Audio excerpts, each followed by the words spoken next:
Cure, Lullaby on NME Radio with me, Ricky Gervais, Stephen Merchant. Hello. And Carl Pilkington. All right. Now, straight after your holiday, you got home and then came out to visit me in Boston on the set of my film I was doing. How was that? Well, I didn't want to do it, did I? You called up and said, do you want to come out? And do a favour for me. Ricky said, can you do a favour for me? You thought no. Well, no, I didn't just go no. I sort of said, what is it? And he said, oh, well, you can just have a part. And he's like, what's the point though? I'm not an actor, I can't act. What's the point? It's a long way to go. So anyway, he said, alright, don't bother. Then a week later, calls back and he says, bring Suzanne with you if you want. Our holiday. So I thought, yeah, I could treat Suzanne to that. I thought a little part for him.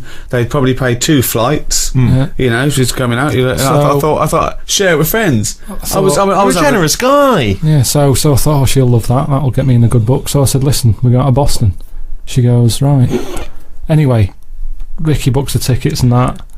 She can't get time off because we'd just been in Menorca. So they said, hang on, you've just had a week off. You can't go anywhere. So I had to go on my own, right? Which, you know, fair enough. I'd said I'd go by that point. It'd all been booked. The costume that I needed for the film bit had been made. I couldn't get out of it. I was in too deep. Anyway, go there. Boston isn't worth seeing. I mean, you're talking about travelling the world and opening your eyes and seeing new things. There's nothing to see in Boston. It's Dunkin' Donuts and Starbucks. There's nothing else, is there? I'm not being unfair there. I mean, it looks nice. There's nice buildings. You mean there's not a museum of the weird? There's they had something to do with tea bags, didn't they? No, it's the Boston hotel. Tea Party. It wasn't nothing to do with tea bags. It was the Boston Tea Party. That one of the founding events of America. Yeah, I know, it wasn't something to do with tea bags. So other than that, it wasn't chimps. There was no chimps involved in the Boston Tea Party. For me, I went out for a walk on 2 of the days when I wasn't having to work. And only worked for 1 day. Well, got 3 days free, 4 days in a hotel, all paid for. 1 day's work. I mean, it really is ungrateful. So anyway, Steve, I dressed up as a caveman in some old animal stuff, which you thought, well, this was for the film, was it? This wasn't just your natural. Yeah. Sure. So can I just say, it was not real fur. I insisted there was no real fur. Well, you say that. Yeah. I get back, right, I'm run down because I didn't sleep when I was out there. I'm not very good. If Suzanne's not in the bed, there's something, it's like I feel... what, she's got to be there to tell you to sleep? Close your eyes now, Carl. It just... Now, and our ears, stop listening. Listen to my words. Stop, sleep now, ears. So anyway, I wasn't sleeping, so I was there for 4 days or whatever. I must have had about 3 hours. One real day's work filming, and he was shattered. He was absolutely shattered. He was weak. He was ill for a week afterwards. I did like 35 days, Yeah. So, but you were sleeping. If you don't sleep, it's basic sort of biology, that. If you don't sleep, you get run down. Sloths never get a flu. Because it's good, isn't it? That's when your body's replemishing. Stop. Can we just go with that one? Replemishing. What is it then? I'm gonna burst. Sloths never get flu because that's when your body's replenishing. So the thing is, I'm bound to get ill. You know what it's like. You're always like got a cold and that. He's dissing you. What's it got to do with me? Just saying, because you're a bit of a sickly child, so you don't understand. Oh, jeez! I'm only to go at the looks, and then only because I'm trying to get him on my side. So anyway, so I'm shattered. I get back, so I think it's a bit weird that this isn't shaking off. And there was some news report about how there's some serious illnesses in planes. Because stuff goes out the engine and into the... Oh, yeah, it's people from all over the world with all different things. Yeah, so I'm thinking, what have I got? It's my luck, innit? So I go to the doctors. The doctor said, well, you've done a whole day's work, you're not used to that, your body's shut down. So he said, you better have a holiday. Yeah, you need. This is when your body needs replenishing. And I am a doctor, and I know replenishment is one of the best. Replemishisation. Replemishisation is one of the best things for sloths. So I said to him, look, I'm not one to moan. I hardly go to see him. He went, you? I hardly see him. I hardly see this fella. So I said, look, I can't shake this cold off. I woke up the other night shaking, and he said, virus, right?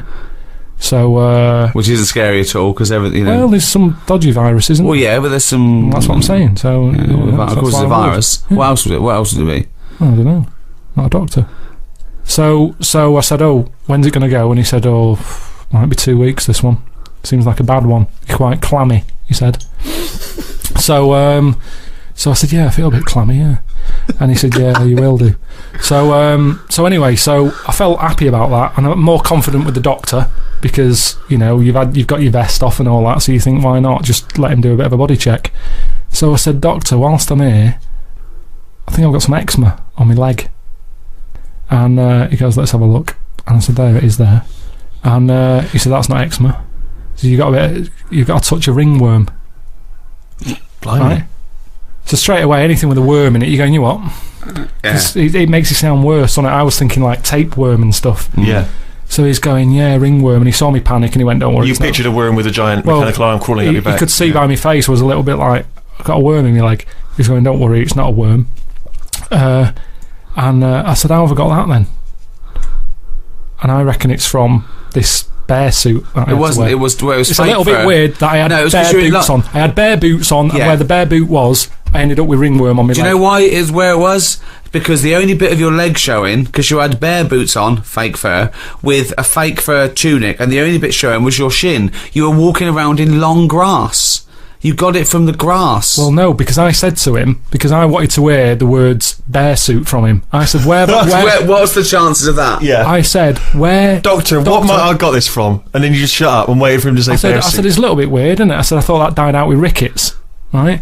Because I'd never heard of ringworm since I was a kid. I remember some dirty kid had it at school, and my mum sort of said, don't go near him. So I said, ringworm then, doctor. Where have I got that from? Thinking he'd say... Have you been wearing a bear suit? Yeah. Anyway, he said, well, he says gay people get it. What? Yeah. No, he didn't. He did. Why did he say that to you? Well, this is what he said. He said gay people. I said, right, tick that off. He said wrestlers. Why do wrestlers get it? And I said, I don't understand the connection. I said, I don't know, any gays. I don't know any wrestlers. And he went, well, it's the body, skin rubbing. Well, why do only gay people get it then? Why don't heterosexual people get it? Don't know. Didn't quiz him. But then he said, what about... Did the doctor really say to you gay people get it? He might have said, like, homosexuals. Does this doctor operate from a park bench somewhere? Sorry, Does he have a lot of carrier bags with him? Why would his first thing be ringworm? Gay people get it. So yeah, I said not gay. I said I don't know any wrestlers. That's a fact. And then he said, have you stroked any bald pets? Any bald pets? Bald. He said, have you stroked anything with hair missing? Bald. That's just yourself. And I said I can't remember. And I couldn't be bothered. Sorry, were these all euphemisms? Like, wrestlers get it. Wink, do they? Yeah. You stroked to the little bald hairless thing. No, doctor. Okay, gay people get it. Look. Are you gay? Are you gay? I'm gay. I want to stroke someone bald. So I didn't want to get into the bear suit thing because then he'd be thinking, what's he doing? No, you've got it. So what? Wait. So he had a list of reasons. He's reading this off a list, was he? No, he did it from his head. He knew it already. He didn't have to look at a form or anything. He went ringworm. He's obviously had a few people in there who have had it, and they've gone ringworm. That's a bit weird. Where have I got that from? And he knew straight away. So he's had 3 people in there with ringworm. Popular. One of them was a wrestler. One of them had a shaved dog, and one of them was a homosexualist. Is this the same doctor who told me that my nerves were too short for my body? Yeah. Different fella. So yeah, ringworm I got from my time in Boston. Well, that was a heck of a story. I'm beginning to wonder if the reason Suzanne didn't go with you on that trip was not to do with work obligations.